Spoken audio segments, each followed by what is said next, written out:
ये जो तस्वीर इस वक्त आपके सामने स्क्रीन पर चल रही है जनरल बाजवा और जनरल मुनीर की, इस पर बहुत सारे कमेंट्स किए गए सोशल मीडिया पे कि कोर्ट मार्शल होना चाहिए, मुल्क को बर्बाद कर दिया उन्होंने, गद्दार हैं वगैरह वगैरह।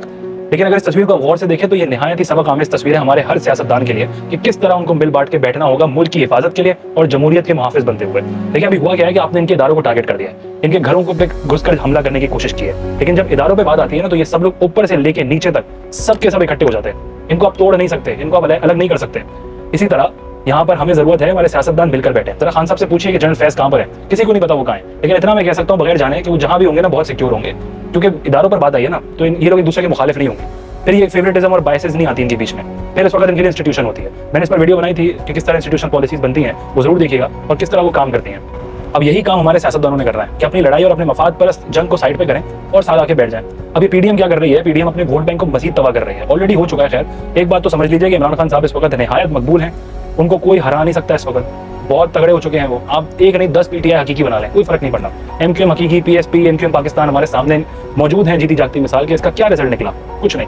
देखिए पूरी पीटीआई का वोट बैंक सिर्फ खान साहब के नाम से आता है। खान साहब का वोट बैंक पीटीआई से नहीं आता है। तो आप कुछ भी कर लें, उनकी मोहब्बत आप नहीं तोड़ सकते लोगों के दिलों से, खत्म ही नहीं कर सकते। आप उनको नाअहल करना है, बैन करना है, कर दें। धांधली करके आप शायद जीत जाएगी पीडीएम, लेकिन होगा कुछ नहीं। इसी तरह पीटीआई है, पीटीआई इस वक्त कहती है, खान साहब कहते हैं जी मैं पीडीएम से बात नहीं करूंगा, उनकी कोई हैसियत नहीं है, उनसे बात करूंगा जिनके पास इख्तियार हैं। तो कर लें उनसे बात, आपको शायद फिर इख्तियार मिल जाएगा, लेकिन कठपुतली बने हुए होंगे, क्या फायदा होगा? कुछ नहीं। बेहतर यह है कि सियासी तौर पर आगे बैठ जाए। माजी में भी हमने देखा है अकेले जंग लड़ने से कुछ नहीं होता। आप जीएचक्यू पे हमला कर चुके, कोर कमांडर के घर में घुस गए, आप जनरलों के घर में भी घुस जाएंगे, कुछ नहीं मिलेगा। आपके ऊपर वापस ऑपरेशन और क्रैकडाउन शुरू हो जाएंगे।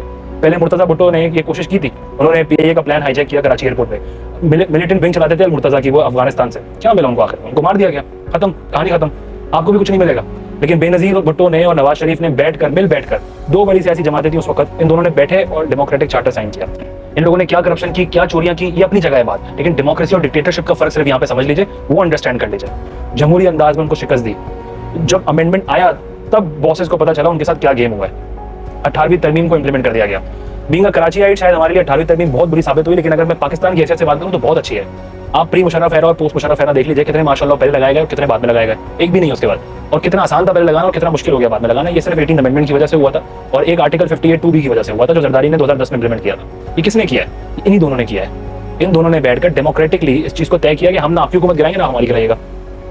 पहली मर्तबा किसी डिक्टेटर को सजा हुई है अपने क्राइम के ऊपर, फांसी की सजा सुनाई गई मुशर्रफ साहब को। 2013 में इलेक्शन लड़ने के लिए यहाँ पर आए थे तो उनके खिलाफ अरेस्ट वारंट तक इशू कर दिया गया था। कैसे हुआ?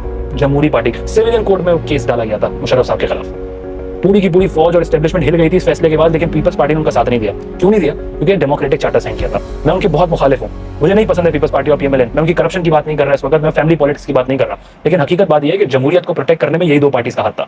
इस वक्त वो बूट पॉलिश कर रहे हैं, बिल्कुल गलत कर रहे हैं, अपने आप को बर्बाद कर रहे हैं। जो थोड़ा बहुत भी इनका वोट बैंक बाकी रह गया था पंजाब के अंदर, उन्होंने तबाह कर दिया। पीटीआई ने तो तबाह किया था, इन्होंने खुद तबाह कर दिया।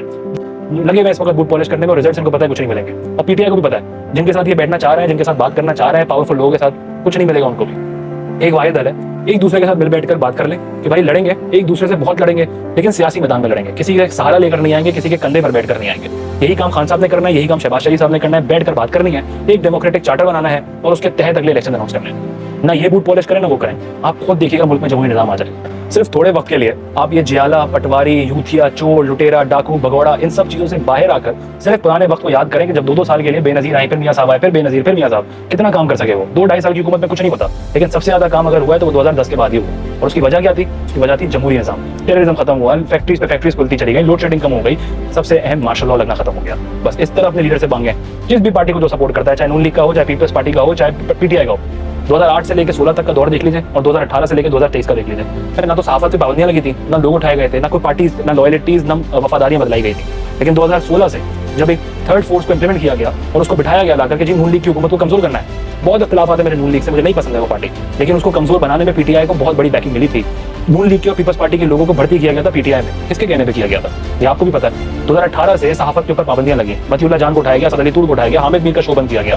तो यही काम आज की तारीख में हो रहा है जब इमरान खान को उठा लिया गया। मुख्तलिफ चैनल्स के सॉफ्टवेयर अपडेट हो रहे हैं। ये बस एक साइकिल चलती चली जा रही है।